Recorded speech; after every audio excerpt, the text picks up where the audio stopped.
Donc voilà, nous revenons sur XLearning là pour comprendre l'utilisation des e-devices ou des outils pédagogiques. Le terme e-device n'existe plus dans la version 2.5.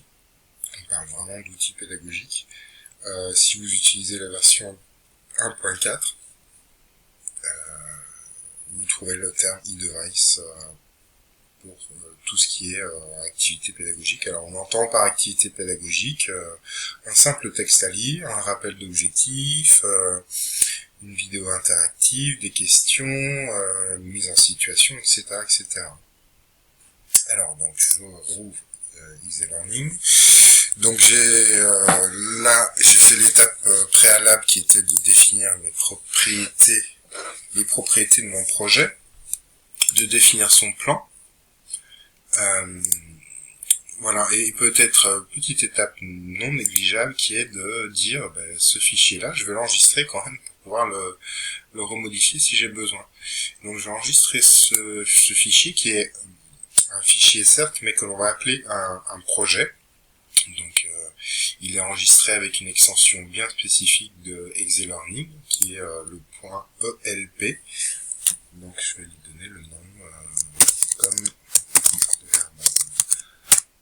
éviter les espaces, les accents, etc. dans le nom de fichier. Je vais l'enregistrer sur le bureau. Voilà, dans ce dossier-là. Voilà, donc ça c'est le package, il appelle ça un package qui est sauvegardé et qui vous permettra de faire des mises à jour, sans avoir à tout refaire.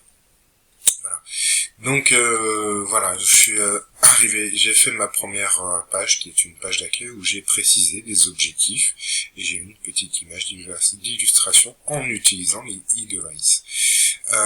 Pour faire simple, donc à partir du moment où vous êtes dans une page, vous allez pouvoir ajouter des e-devices.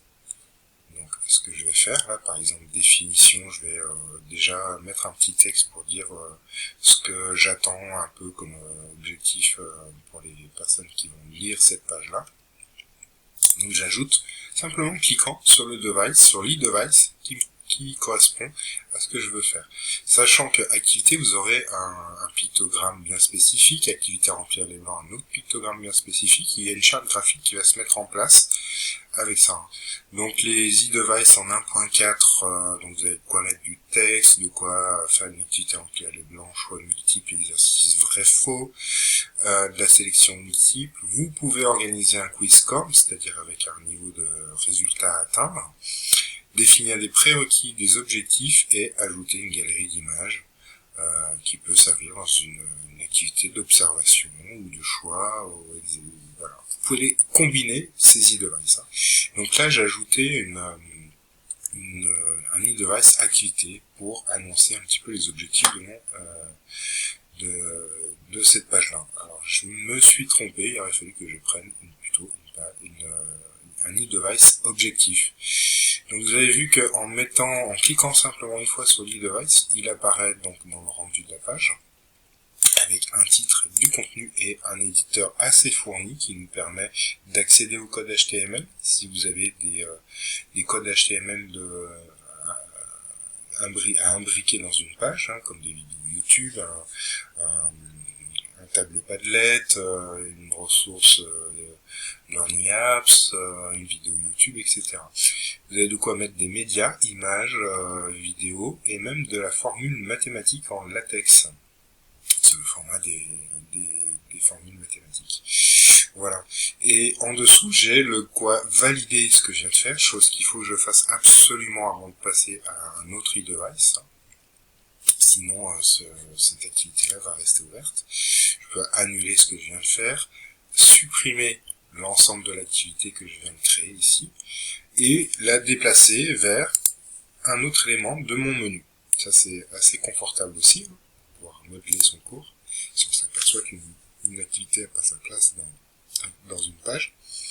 Bon là, le cas se présente pas, mais si j'en avais plusieurs sur cette page, j'aurais pu les réorganiser par rapport à l'autre. Donc là, je me suis trompé, je vais supprimer ces devices ici. Et plutôt ajouter objectif. Je clique une fois, objectif,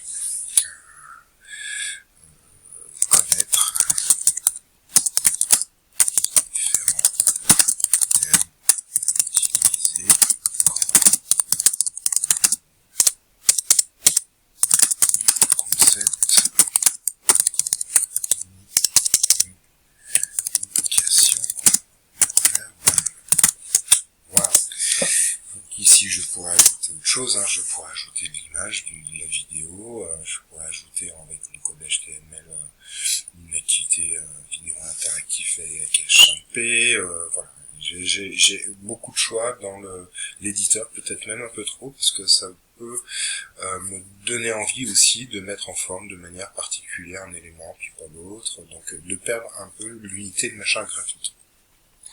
Bref. Je valide mon device, et voilà comme il va apparaître pour l'apprenant. Donc dans un encart avec un pictogramme qui est lié à son activité, pour que l'apprenant se repère bien. Voilà. Et je continue donc ensuite, donc je vais ici mettre une activité qui va consister je vais aller chercher une vidéo YouTube. Communication verbale entre. Voilà. Qu'est-ce que va me donner YouTube? Communication verbale, définition simple et détaillée.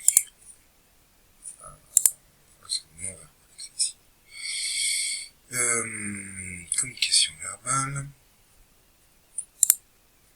Alors, est-ce que j'ai le lien YouTube? Voilà.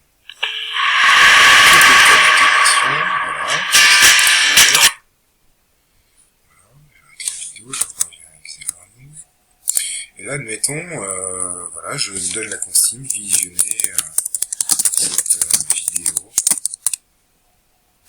expliquant ce qu'est la communication verbale entreprise. Quelques questions ensuite. Simplement un guise de position, par exemple. Donc là, je vais mettre mon code HTML mon code d'imbrication de la vidéo que j'ai copié juste à l'instant, là. Donc il va falloir que je passe en code HTML. Voilà, donc alors, tout ça. Peu importe. Je me place à la fin et je colle mon code vidéo YouTube. Je mets à jour, update. Voilà. Le temps que ça apparaisse, normalement vous avez une vidéo qui va apparaître ici, ça peut mettre un peu de temps, le temps qu'il aille la chercher et qu'il l'affiche. Voilà. Je trouve pas très bien, je sais pas. Voilà. On verra au rendu ce que ça va donner. Donc je valide cette activité. Objectif, activité, voilà, visionner la vidéo. Et ensuite je vais ajouter peut-être un petit exercice remplir les blancs. Voilà. Donc il va venir s'ajouter à la suite de mes activités précédentes. Donc j'ai le titre de l'activité, la consigne, donc qui par défaut là en anglais, UPT.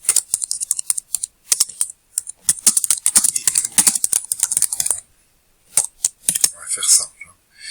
Donc le texte à trous,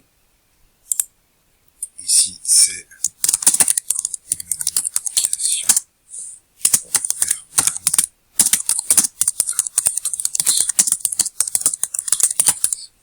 C'est des bateaux, hein, mais voilà. Donc je vais ici trouver la phrase à cet endroit-là, donc je vais dire cacher, montrer le mot. Le marquage strict, vous avez des petites bulles hein, ici si vous, pour vous aider. Hein. Donc ça c'est pour le marquage strict, c'est pour si vous avez des problématiques de vocabulaire, si voilà, un mot peut être écrit avec des fautes, est-ce que vous l'autorisez, ou est-ce qu'il peut être écrit d'une autre façon, voilà, est-ce que vous attendez une majuscule ou pas. Donc ça aussi, ça c'est valider les majuscules, et l'écriture instantanée, alors je ne connaissais pas, voilà. Chaque mot tapé sera validé au fur et à mesure. L'avancement de l'exercice et non pas à la fin de celui-ci. Chaque mot tapé sera validé au fur et à mesure de l'avancement de l'exercice et non pas à la fin de celui-ci. Donc voilà, c'est pour éviter d'avoir à valider chaque proposition faite. L'écho en retour, c'est le feedback que vous allez pouvoir donner. Donc, je vais écrire feedback pour qu'on le constate bien. Là.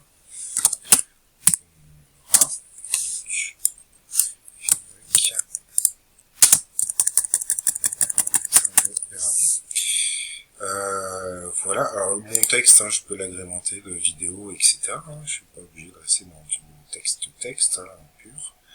Donc je vais valider mon device ici, activité remplir les mots. Voilà.